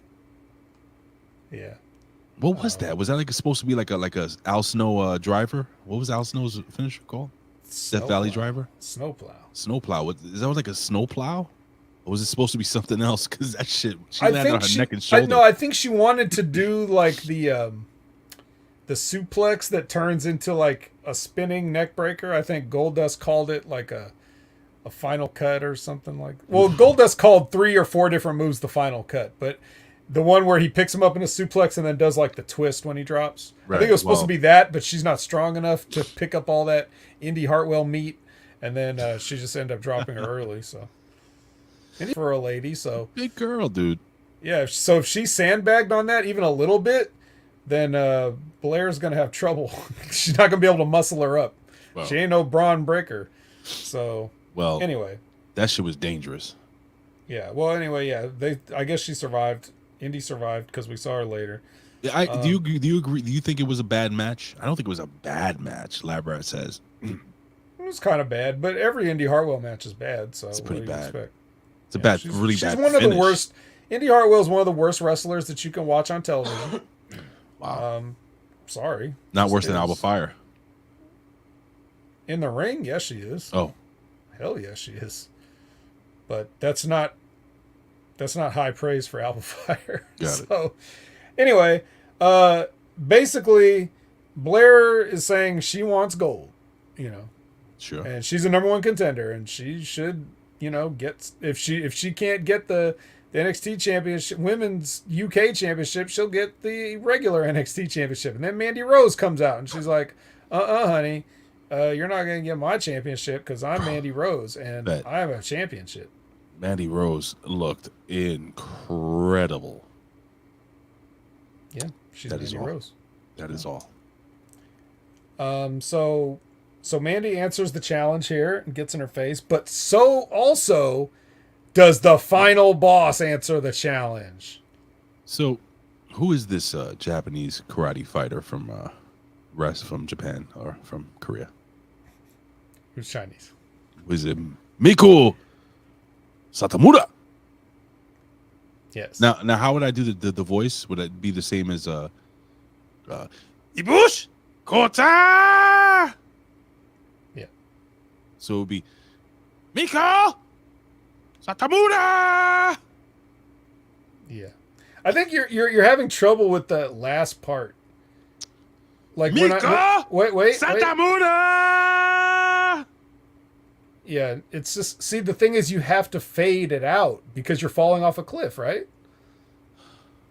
Miko Satamura. Yeah, that's the closest you've gotten. Okay. That was not easy. Yeah. Well, I'm trying to revitalize you to get all that stuff, the toxins flushed out of your system. I did have a little come up. Oh, that's good. Yeah. It's buttery and salty. So, Meiko Satomura. So so is she a big deal? She any good? She's one of those that's had a long career and is only now getting recognized for it type of thing. That's what her thing in yeah, Liz got it. She knows. I'm trying. It's okay. We'll work on it. You're getting there. But yeah, so she, she's getting her accolades and flowers in her big run now. And she's decent. She's pretty decent. But why is she the final boss, as she said?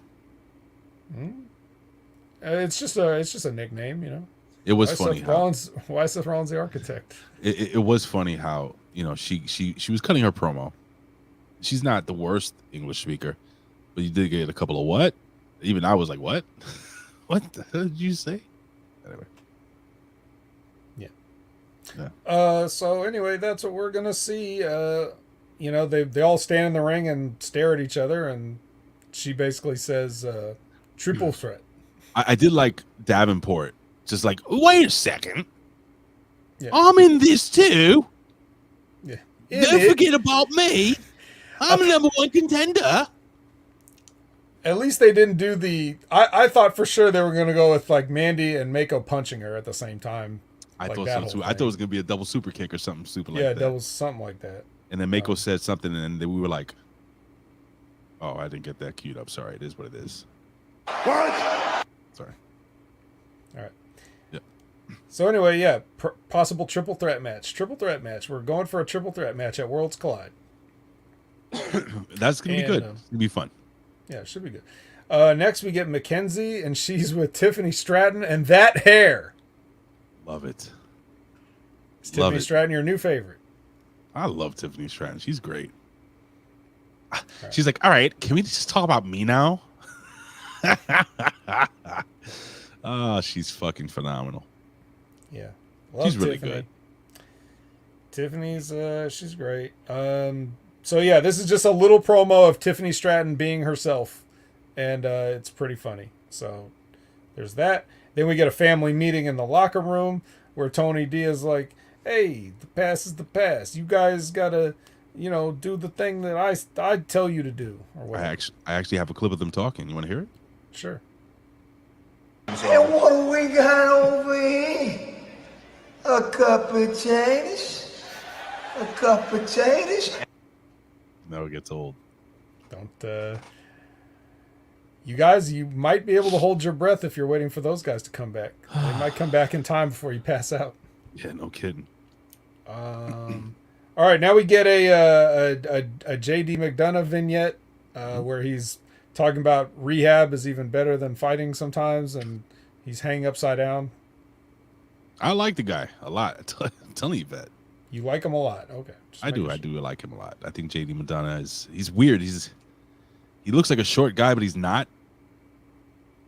He's built like a short guy, but he's not short. Did they just get Tyler Bate because we thought JD McDonough was going to be a lot shorter. Let's get somebody that actually is shorter than Braun here. It's weird, dude. It's so weird. But I didn't. And the thing is that I noticed that his face did look weird. I was like, why does his face look like that? That's the way they shot it. I was like, wow, it looks great. It looks really fucking creepy. He's upside down. So that was pretty cool. Hanging upside down. Rehabilitating. That's what I do. Yeah. Jimbo says, by the way, no Solo Sikoa. Is he injured? Yes. He's injured for a shoot, and they made an angle out of it.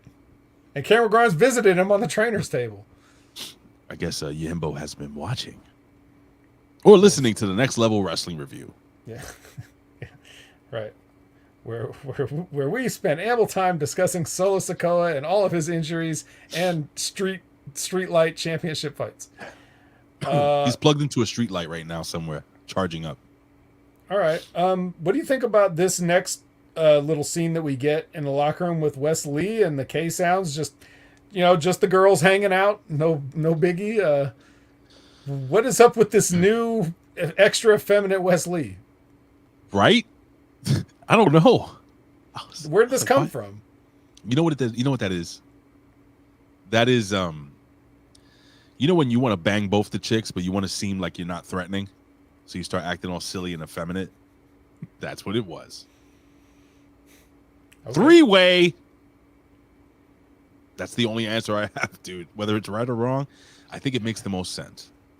So you're saying he wants to be an NXT women's three-way, just not for the championship unification thing? Yes. No, I think he just misses Nash Carter. So I think he does miss him a lot. Yeah, all right. But Vic and Wade, okay, are now doing an on-camera. But then Indy has a microphone, and Wade's like over there selling it. And then she's throwing a pity party for herself. And then all of a sudden, you want to take him through this, Ray? You look like you probably really enjoyed this. I did.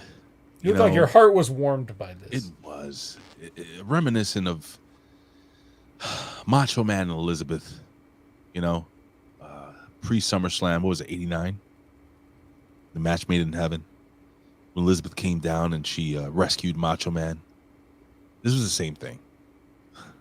But no, man, it was didn't expect Dexter to come back. I like the fact that they tied everything in together. It all made sense. Dexter Lumis shows up on Raw, kidnaps the Miz, and then he shows up to show love to his wife, who apparently they're still married. I don't know how that marriage works because she never knows where he is half the time. But sometimes you just love the person for who they are. So Dexter Lumis comes up from wherever the hell he was. Then they kiss a couple of times in the ring. They hug, they hold. He carries her off. And then, do we go backstage to the scene where he hands her the piece of paper yet? Yeah, it goes from Right? this to that. Goes Did you right into Did it. you like how they met in the middle doing his crawl, his ape Yes, crawl thing? Of course, dude. Come on. It was. You know what? You're right, Elizabeth. Index forever. And I loved. Yeah, see, Elizabeth. I really did like the cops showing up. Finally, we get consequences. He kidnapped the Miz, and he was arrested for it. And he knew he was going to be arrested for it. So he wanted to see his wife. Hold on. Excuse me. He wanted to see his wife before he got put away or whatever. She'll bail him out, by the way, because she's making that big NXT money. And he was arrested, and he gave her a, I love you, goodbye note. Mm-hmm. So this all fucking made sense. Goodbye for now, in parentheses, for now. For now. So I thought this was great. Which is weird. Let me tell you what's weird about it, Ray. Uh-oh. Let me tell you what I don't like about this bullshit. Oh, shit.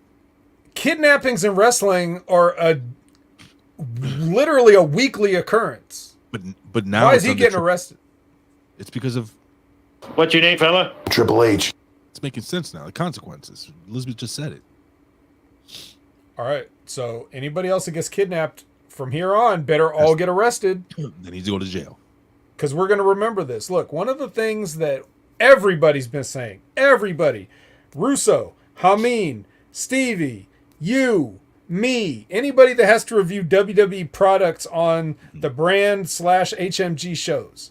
Okay, the one thing that we've all been saying is we can't act like the universe stops and starts just in certain segments. It's got to carry over. You've got a whole living, breathing world to play with, and you have to act like it. So I totally agree that this was something carrying over from Monday Night Raw. Why wouldn't he come to NXT to see his wife? Right. That's just somebody being lazy, uncreative, not writing it. So the fact that they tied it all in, despite how stupid this whole thing is, in my mind, but I will take them trying to work on connecting it over just doing something stupid and then just acting like it never happened. So that's why I like this segment a lot. Anywho, what do we got next? Next is a recap of Cora cutting corners last week. And then we get Cora cutting a promo to Mackenzie. You can tell this was written by somebody old because of her line about inflatable dolls. What's wrong with inflatable dolls? Well, Ray, the self-pleasure technology has made wild advancements past fucking balloon people in the past several years. There's all kinds of stuff. They've got little, the little what would you call those molds that they have? The rubber vaginas and penises. Yeah, or it looks like a woman's lower half of her body, or some are like modeled after specific porn stars. Like they take a clay cast or something. You've got fleshlights. Who but like an old guy that's out of touch, like Terry Taylor or something, is writing a line like inflatable dolls. I don't think somebody like Cora Jade would say the words inflatable dolls. Hashtag that. Never forget. Oh yeah. Well, I guess from that standpoint, yeah. Yeah. This is what you like, Bet. This is not New Japan Pro Wrestling. Isn't that Ibushi Kota? Yes. Who is no longer in New Japan Pro Wrestling. Oh. So let's not anyway. Right, I'm dying to slow death. Let's move this along, please, sir. Oh, excuse me, sir. I'm sorry, Bet. I'm just Mr. 2 1/4 minimum. All right, family versus Dyad. Tony doesn't like the jumping around. That was funny. And What all Grimes that doesn't. flippy stuff for? Yeah, Stop flipping doing around. That. Yeah, Stop doing what made you good. yeah. The only thing people want to see. Yeah. So Tony doesn't like jumping around, and Grimes doesn't like the dyad winning, but unfortunately, that's what happens. So he's got to deal with it. All right. Now we got Big Body Javi walking backstage. If you're not familiar with Big Body Javi, it's that guy that almost died on a backdrop earlier in the show.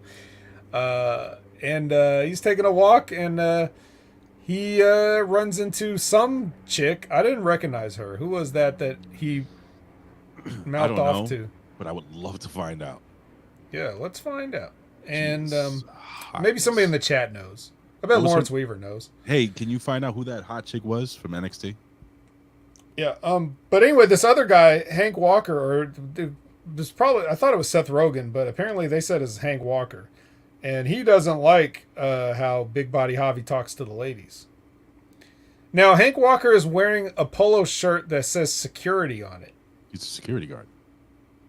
But he's a wrestler. He's wrestled on NXT Level Up. I've seen it. I don't know what you're talking about. He's All Hank I know Walker. is, but he's on Level Up.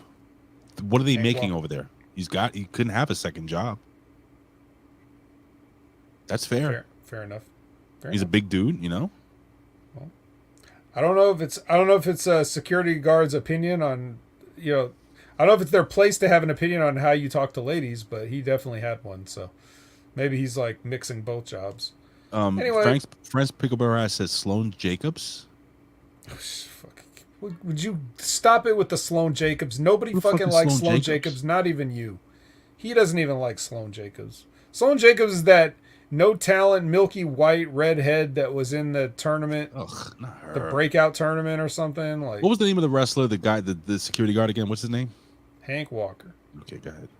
That's a WrestleMania main event name written all over it, right? So Tyler Bate enters the ring, and then okay, here's an instance where they didn't go straight to the match. After they go to break and we come back, we get Joaquin Wilde and Cruz del Toro. God, I can't believe I said that out loud. You did. They're exiting to the parking lot.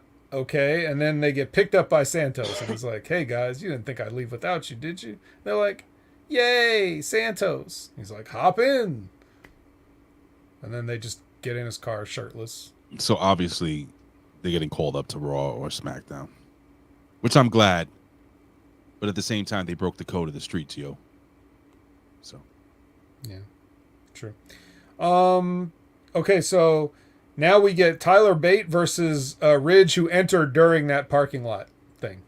So at least there was a passage of time while that stuff was happening. It was like, I guess we're supposed to think that while Santos was picking up his buddies, the Ridge was making his way to the ring. The crowd was probably booing him and some other stuff. Okay, so Tyler Bate versus the Ridge. Please review this match. Tyler Bate won. And he showed why he is a big little guy, big strong boy. Big strong boy. Good match between the two guys. I mean, in no realistic world, I don't think Tyler Bate could beat Von Wagner. I don't think. It's okay. It was a good match. And they put over. I hear me out. What do you think of them using the Ridge? They shouldn't have used Von Wagner because they buried the monster of the fucking NXT brand. Right. Shouldn't have did that. A guy that took out Solo Sikoa. He's lost actually quite a bit if you think about it now. Oh, he's lost quite a lot. But what I thought was maybe perhaps have Tyler Bate lose. And then that way you can build a psychological storyline going forward that, maybe Tyler Bate may have a problem facing a stronger, bigger opponent. So that's what I would have done. But they went the opposite way. So I disagree with that, with this booking. Do you understand what I'm saying? If Tyler Bate lost this match, and it's like, oh shit, maybe he may not be able to beat Braun Breaker. Maybe Braun Breaker will be. You don't put Tyler Bate in a position to lose, but you just don't make Ridge be the one that loses. Give him one of those the fucking guys from Level Up. Give him Quincy. See if they can do a backdrop. Give him Viscera Jr. So anyway, then the country duo pays a visit to Diamond Mine and Lil Roddy. I don't think Roddy, as according to Julius, I don't think Roddy holds the same level of stroke that he once held. Now now he's kind of like the little dog with the big dog. I like that. I like it. Okay, and then Tiffany Stratton comes to the ring. Mm-hmm. Yep. Yes, she does. Now I know why she had her hair like that, by the way. Oh. Because when the lights turned out, you can see her. Mm-hmm. And that's why Wendy Chu wore that gimmick that she wore, because it had like the little fluorescent. You'd see them better. The lights weren't necessarily out. They were dimmed. So it should be lights dimmed match. Ray, would you like to enlighten the listeners, the viewers? Would you like to tell them where the term lights out originates in professional wrestling, or what it refers to? I don't fucking remember. I don't know. Oh, I really don't. right. Okay. Well, AEW's had a fair amount of lights out matches since their inception. But what's the original? So, in the older days, whenever they had like a feud that got to a point of, we can't contain these guys, so we're not going to sanction this match. Okay. Yes, I know what a lights out match is. Yes. Okay, I get it. Empty arena match type gimmick, that type of thing. It's what they would do is they would make the announcement to the crowd like the show is now over officially. And they turn the lights off. The show's over, Yes. The lights going out is a symbolic gesture that the show is closed, and whatever you're about to see does not take place under the commission of the National Wrestling Alliance or whatever. Yes, and then lights come back on, and then you get some, brutal hardcore match of some kind, right? Well, no, this one they literally just turn the lights out. So, but it's still a hardcore match, so I guess it's the same general idea. What do we get in this match? Tennis racket, trash can, a whole bed, Legos, pillowcase full of Legos. They missed the Legos the first time. But hey, you know what? She fixed it though. She fixed it.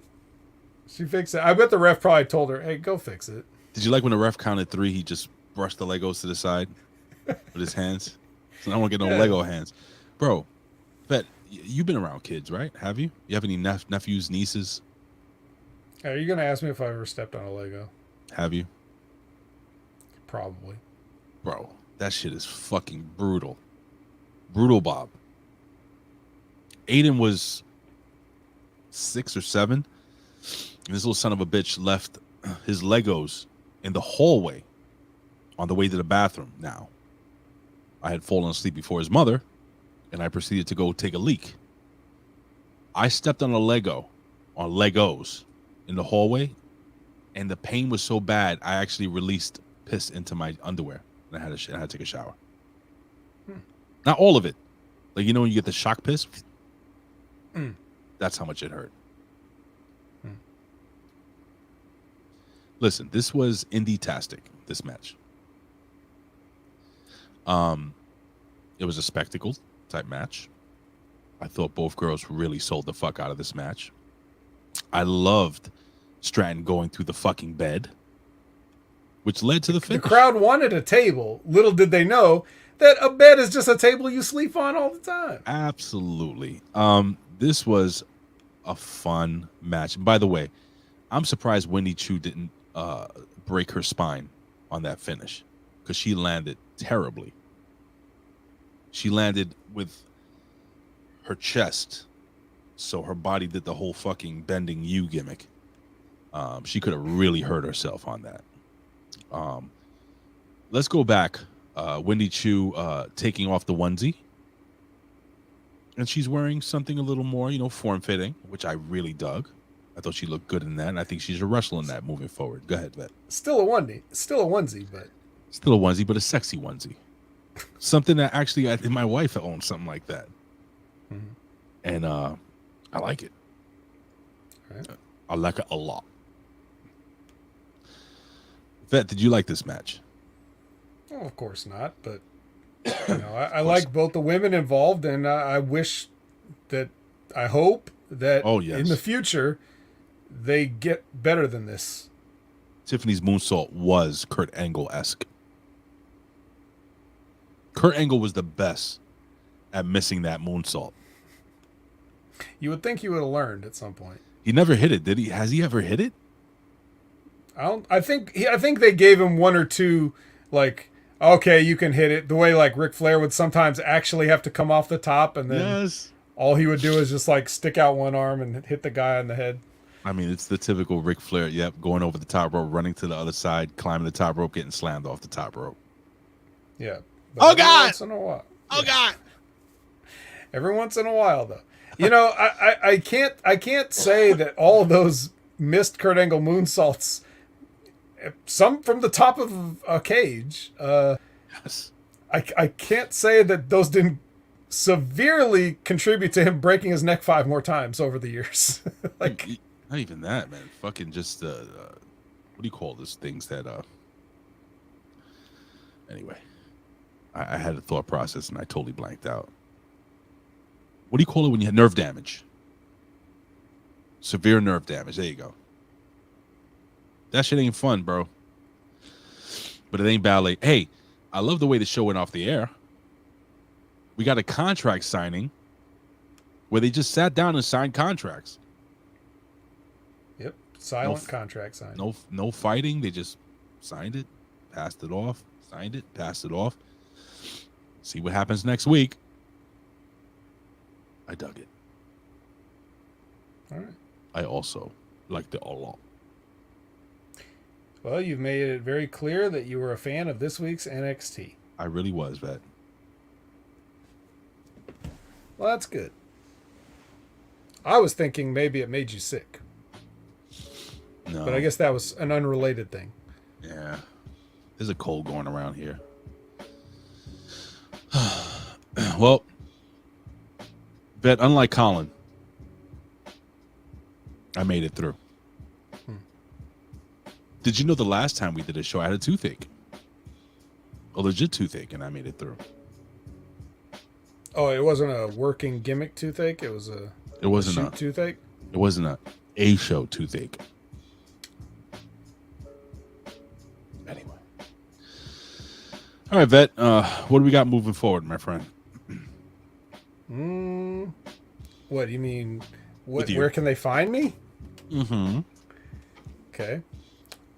Well, of course you can find me everywhere at Opinion Haver. All the things, all the places, all the stuff. Lizbeth saying great show. Thank you very much. Liz's power went out for 2 minutes. That's why Baba was able to answer the trivia question ahead of her. But I'm sure you would have gotten it. So I'll give you another one next time if I can think of one. Yeah. So then, of course, you know where to find us right here. You can also find me on the Impact Attack. It's a little more regimented now that there's no Colin.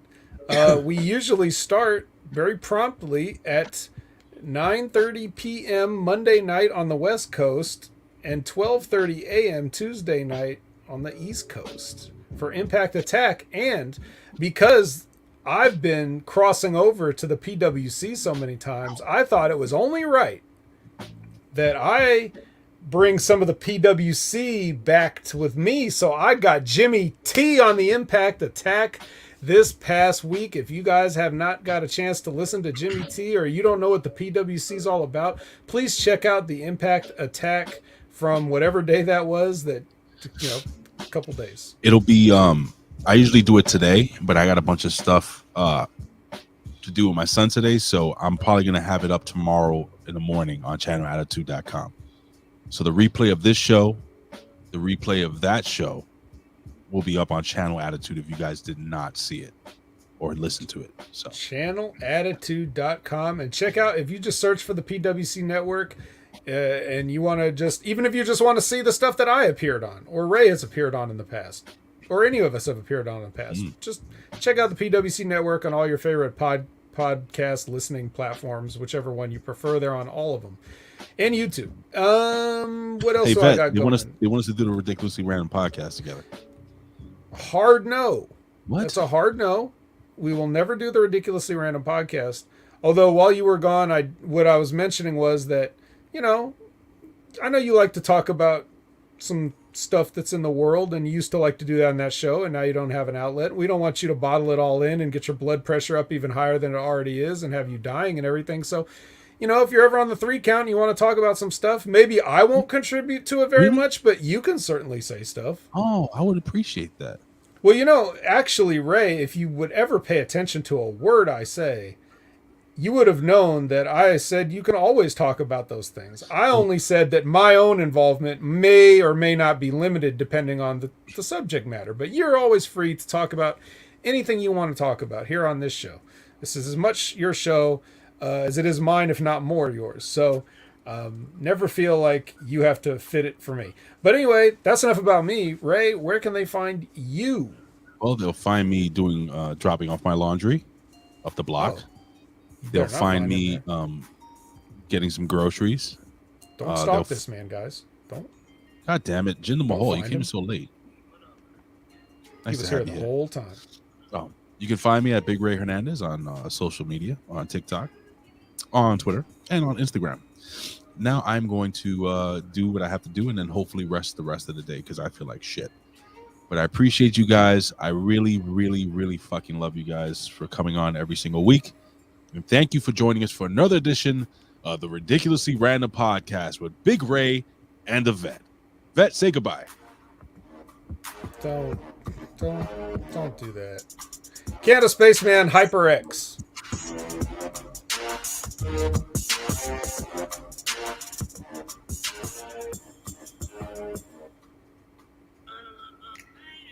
And she showed me her boobies, and I like them